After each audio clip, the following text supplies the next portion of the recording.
रामायण के एक प्रमुख पात्र रावण को तो आप सभी जानते ही हैं। रावण लंका का राजा था तथा अपने 10 सिरों होने के लिए दशानन के नाम से भी जाना जाता था।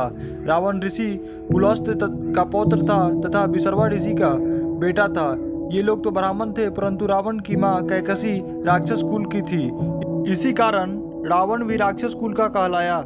रावण सशास्त्र कुल का ब्राह्मण होने के साथ साथ परम शिव भक्त, उद्भट राजनीतिज्ञ, महापराक्रमी योद्धा, अत्यंत बलशाली, शास्त्रों का प्रखंड ज्ञाता, प्रकांड विद्वान, पंडित एवं महाज्ञानी था। उसने सोने की लंका बनवाई थी जो स्वर्ण नगरी कहलाई।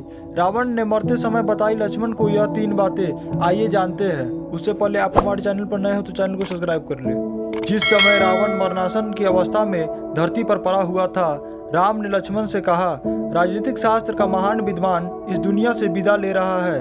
तुम जाकर उस प्रकांड विद्वान से कुछ जीवन की शिक्षा ले लो। भैया की आज्ञा अनुसार लक्ष्मण रावण के सिर के पास जाकर खड़े हो गए। रावण ने लक्ष्मण से कुछ नहीं कहा। तब लक्ष्मण वापस भैया राम के पास चले आए। राम ने इसे देखकर कहा, लक्ष्मण, शिक्षा हमेशा गुरु के चरणों के पास बैठकर ली जाती है। यह सुनकर लक्ष्मण रावण के पैरों के पास जाकर बैठ गए।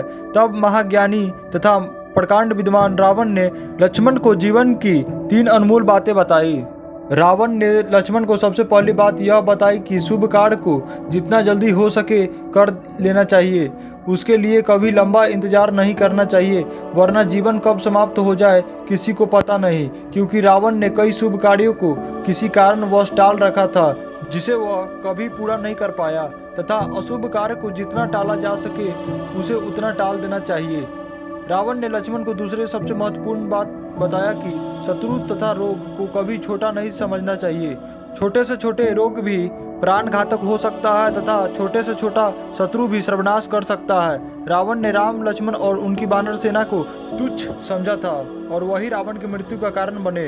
रावण ने लक्ष्मण को तीसरी ज्ञान की बात यह बताई कि अपने जीवन से जुड़े राज को यथासंभव गुप्त ही रखना चाहिए। उसे किसी भी व्यक्ति से नहीं बतानी चाहिए, चाहे वह आपका सबसे प्रिय क्यों ना हो। यदि वह रहस्य प्रकट हो गया तो उसका जीवन पर बुरा प्रभाव हो सकता है। रावण के नाभि में अमृत कुंड का रहस्य विभीषण द्वारा प्रकट होने पर ही रावण का वध हुआ। रावण द्वारा लक्ष्मण को कही गई ये 3 बातें आज भी हमारे जीवन के लिए बहुत ही महत्वपूर्ण है। महाज्ञानी की यह 3 बातें। यदि आपको यह जानकारी अच्छी लगी हो तो चैनल को सब्सक्राइब कर ले और दोस्तों के पास शेयर करें और बोले जय श्री राम।